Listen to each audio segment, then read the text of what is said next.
tonight. Israel at war. Our operations in Rafah have confirmed the intelligence that compelled us to operate in Rafah in the first place. The latest on the IDF's mission to eliminate Hamas terrorists in Gaza. Plus, this hack could have been stopped with Cybersecurity 101. How your healthcare is falling victim to cyber attacks. And the genetic red flags doctors are raising about Alzheimer's disease. All this and more tonight on Faith Nation.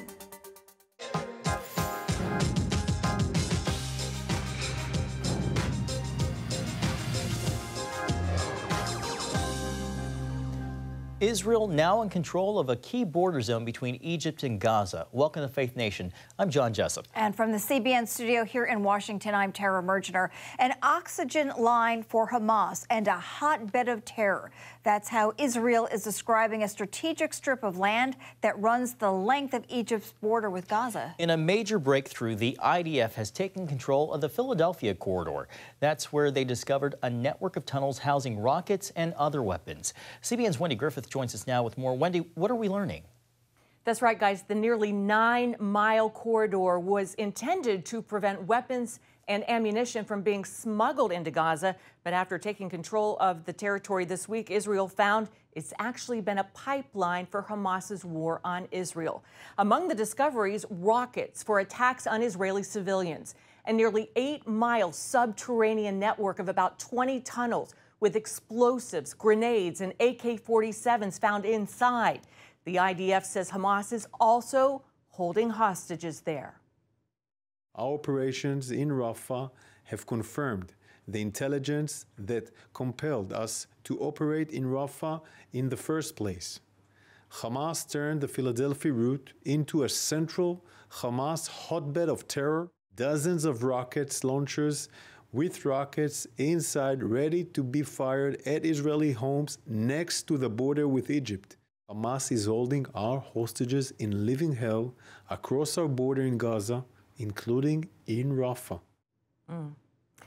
Hamas released a new hostage video this week, putting more pressure on Israel to make a deal. The White House says a new proposal is on the table.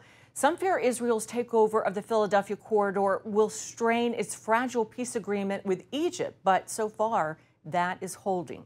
Meanwhile, Israel is signaling the fighting in Gaza is far from over and will most likely continue through the end of 2024. Back to you guys.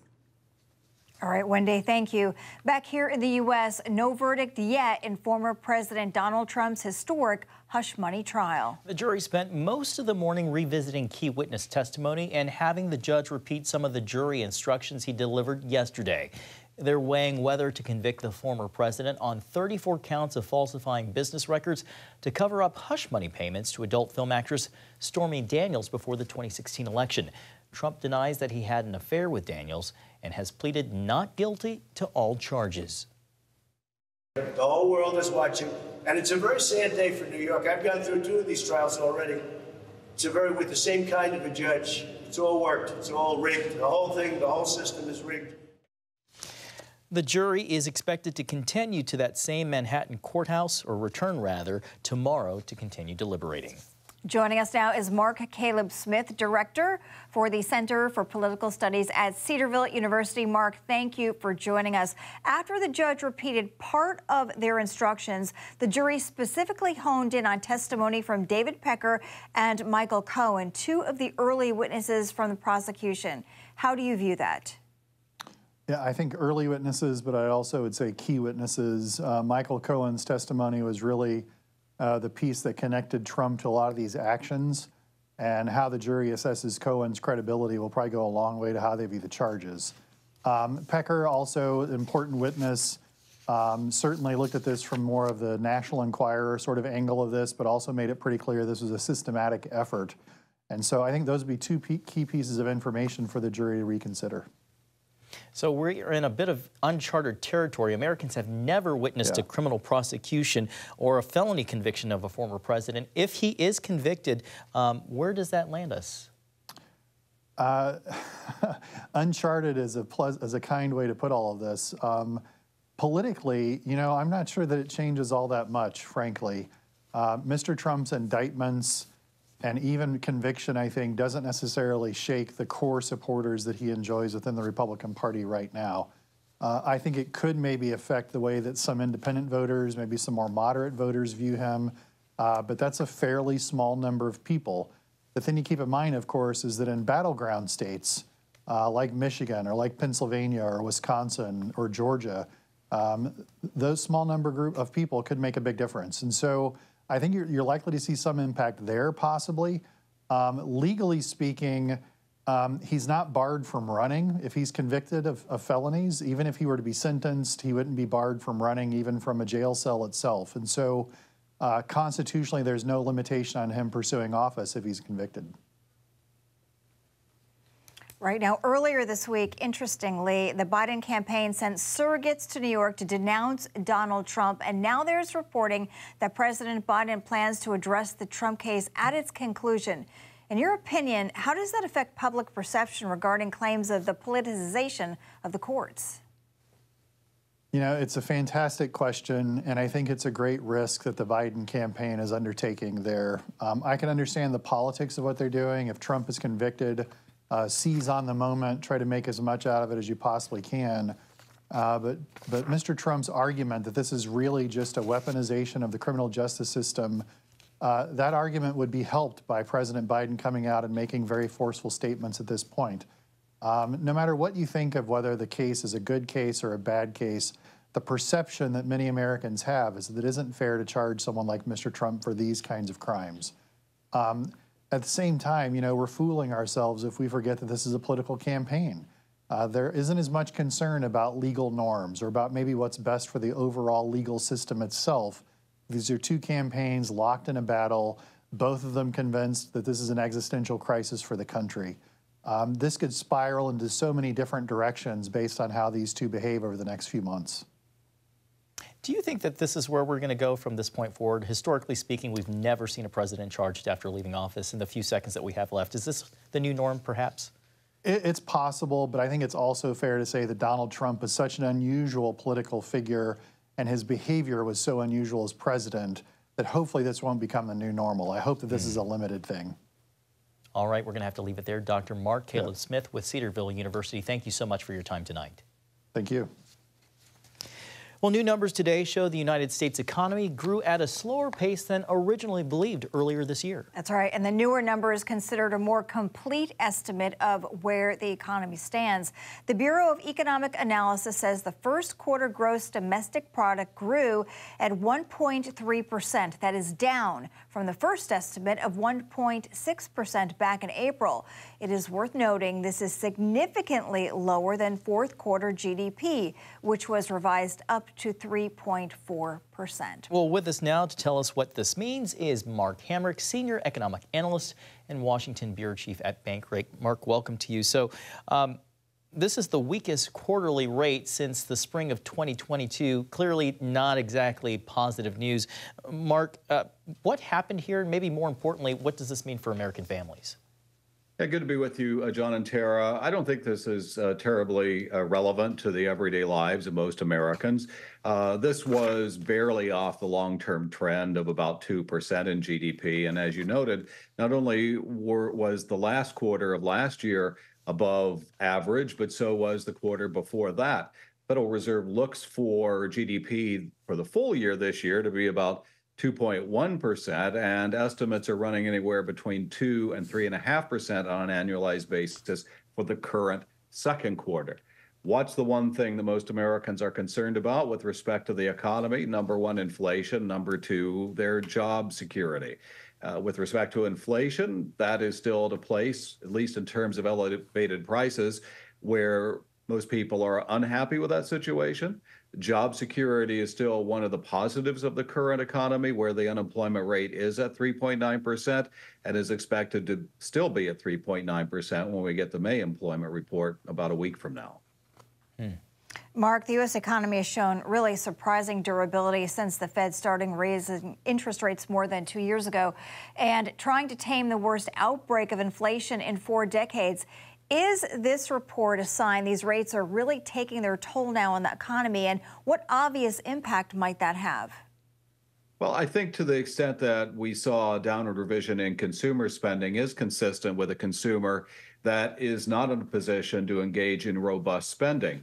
Spending has been, let's say, misaligned with consumer sentiment, which is almost quite miserable at the moment, but spending is sort of hung in there. But if we look at, for example, the ability to finance major purchases, whether it's a car purchase, utilizing a credit card, even going with a personal loan, and of course, buying a home, all of those elevated borrowing rates are really almost pricing people out of the market. And so I think the Federal Reserve believes right now, if we were to take a poll of those officials, that they will be reducing interest rates by the end of the year. The timing of that is highly uncertain, and it really requires for inflation to move into a downward trajectory. Speaking, Mark, of taking polls, polls are showing that higher rents, groceries, and gasoline are angering voters as the presidential campaign intensifies. What does relief from these things hinge on in the coming months as we approach the November elections? Well, I don't think we're going to see a major change with respect to all those dynamics. The only way you would sort of get to that is if you had a recession, and that's not a positive development either. There is quite a bit of polling on this subject, John, that indicates that one's view of the economy is highly influenced by one's political grounding, with Republicans being more critical and Democrats being more forgiving. And so ultimately, with respect to voting, the question is, how much are people going to prioritize that issue among many as they go to the polls or cast their mail-in ballots? And that's the question we can only answer later on. All right, Mark Hamrick with Bankrate. Thank you so much, Mark, for your insights, as always. Thank you. Thanks, Mark. Well, the Supreme Court handed the National Rifle Association a victory today. In a unanimous decision, the Supreme Court ruled that the NRA can pursue a lawsuit against a New York State official who allegedly told businesses to cut ties with the group after the deadly 2018 Parkland, Florida school shooting. The pro-gun lobby says those actions violated their First Amendment rights, and the court agreed. Justice Sonia Sotomayor wrote in her majority opinion, quote, "Government officials cannot attempt to coerce private parties in order to punish or suppress views that the government disfavors." The case will now return to the lower courts for further analysis of the NRA's claims. All right, coming up, hospitals caught off guard, hit with major cyber attacks. What experts say needs to be done to protect patients across the U.S.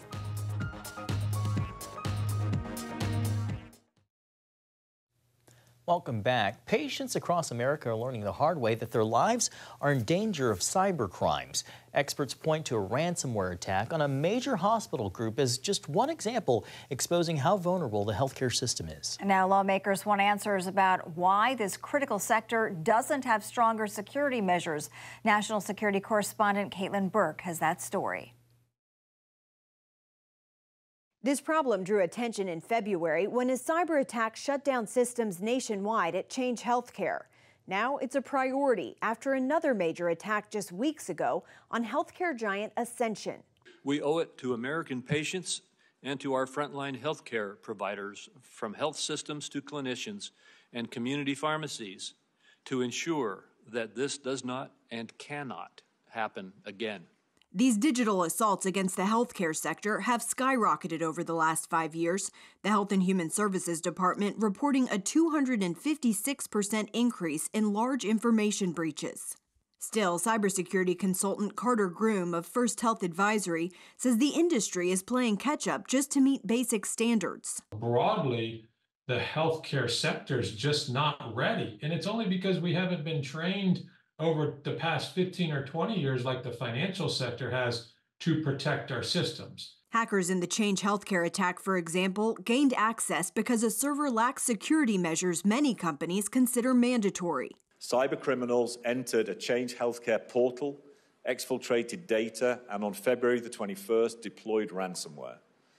The portal they accessed was not protected by multi-factor authentication. United Health CEO Andrew Whitty recently told lawmakers his company, which owns Change Healthcare, still doesn't know why those protections were not in place, an admission that didn't sit well. This is some basic stuff that was missed. So shame on internal audit, external audit, and your systems folks tasked with redundancy. They're not doing their job. This hack could have been stopped with Cybersecurity 101. Change Healthcare provides technology used for insurance claims. The attack prevented those from being filed nationwide. While Whitty says the compromised system is now completely rebuilt, he had to pay the hackers a $22 million ransom to get it back online. That's going to further motivate more attacks because they see that and say, well, these health systems are willing to pay. They need to get back online. They need to get their data. They need to serve their communities and their patients. Ascension Health System, meanwhile, has not revealed whether a ransom was paid, and fallout from that attack continues, affecting 140 hospitals and dozens of senior living facilities across 19 states. The initial breach forced facilities to divert ambulances, blocked online access to records, and even affected patients getting medication. They cannot scan the medications. So you can't scan the patient's armband or the barcode on the medication to match to see if that is even a correct order or dose. Now, weeks later, many hospital workers still report little progress and continuing treatment delays. It is, in my view, Exhibit A that the country needs tough cybersecurity standards, and they're needed to protect critical infrastructure and patients across the country.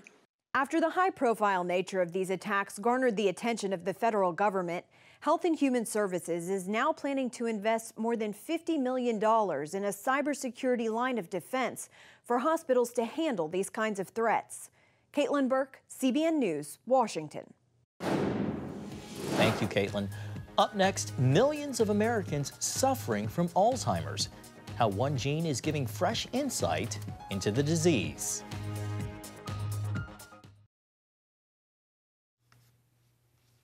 Welcome back. Alzheimer's disease affects millions of American families every year. The disorder attacks the brain, robbing patients of their memories and destroying cognitive functions. According to new research, nearly 7 million Americans are currently living with the disease, and 1 out of every 3 seniors dies with Alzheimer's or another type of dementia. The condition kills more people than breast cancer and prostate cancer combined. But it's not just devastating for patients, it hurts their caregivers too. More than 70% of dementia caregivers, or caretakers rather, report feeling stressed. And more than half say navigating the healthcare system is difficult. Well, new research suggests genetics are at the root of Alzheimer's, at least for some patients, Tara. And that's because a combination of genes previously thought to only raise the risk for developing the disease is actually more of a threat. CBN medical reporter Lori Johnson has the details. An estimated 2% of the world's population inherits not 1, but 2 so-called APOE4 genes, one from each parent. Until now, scientists considered this a red flag for developing Alzheimer's, but now see it as more of a certainty. So that indicates that it is not just a risk factor, but that it's a strong predictor that these individuals would develop Alzheimer's pathology. The research published in Nature Medicine reports these recipients make up about 1 in 6 Alzheimer's cases. If you have a strong family history, where a number of relatives have died with early onset Alzheimer's disease, go talk to your doctor. Unfortunately, Alzheimer's patients inheriting the 2 genes are often denied leading Alzheimer's drug Leqembi because they're reportedly more vulnerable to the medicine's side effects of potential brain bleeding and swelling. The good news, smarter choices have helped certain patients. Some folks who inherited 2 APOE4 genes and began experiencing symptoms say they reversed course thanks to epigenetics, behaviors designed to suppress problematic genes. As you can imagine, I was terrified. 10 years ago, Julie Gregory couldn't remember the way home or recognize familiar faces. I even contemplated ending my own life. And I think prayer brought me to the point where I realized what I was learning from mainstream medicine just wasn't true. She says her symptoms reversed after a program of eating a ketogenic diet, intermittent fasting, eliminating exposure to toxins like mold, and more, developed by Dr. Dale Bredesen.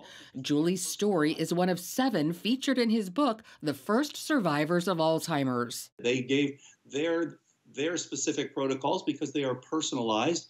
Here's what each person did, how they did it, what their workarounds were, etc. Dr. Bredesen says in addition to a genetic component, his program tests patients for about 40 other Alzheimer's risk factors and addresses each area of concern. And often there are 10 or more, and then we target those with a precision medicine sort of approach. It's just plain old common sense, and my experience shows me that it works. Sally Weinrich also considered suicide 5 years ago when she experienced Alzheimer's symptoms. I had 2 relatives die from it, really 3 relatives die from it, on both sides of my family. The book also features her turnaround. The best thing about my Alzheimer's today is I have answers for it, and I have reversed it. It's wonderful. I love life. I enjoy life.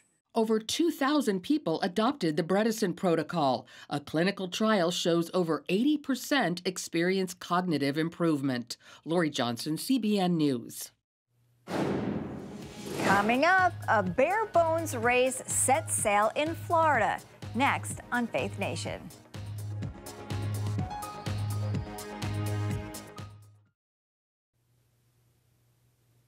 Well, Tara, our final story pretty much sums up what you might call a sink or swim situation. Kind of literally. Literally. Really.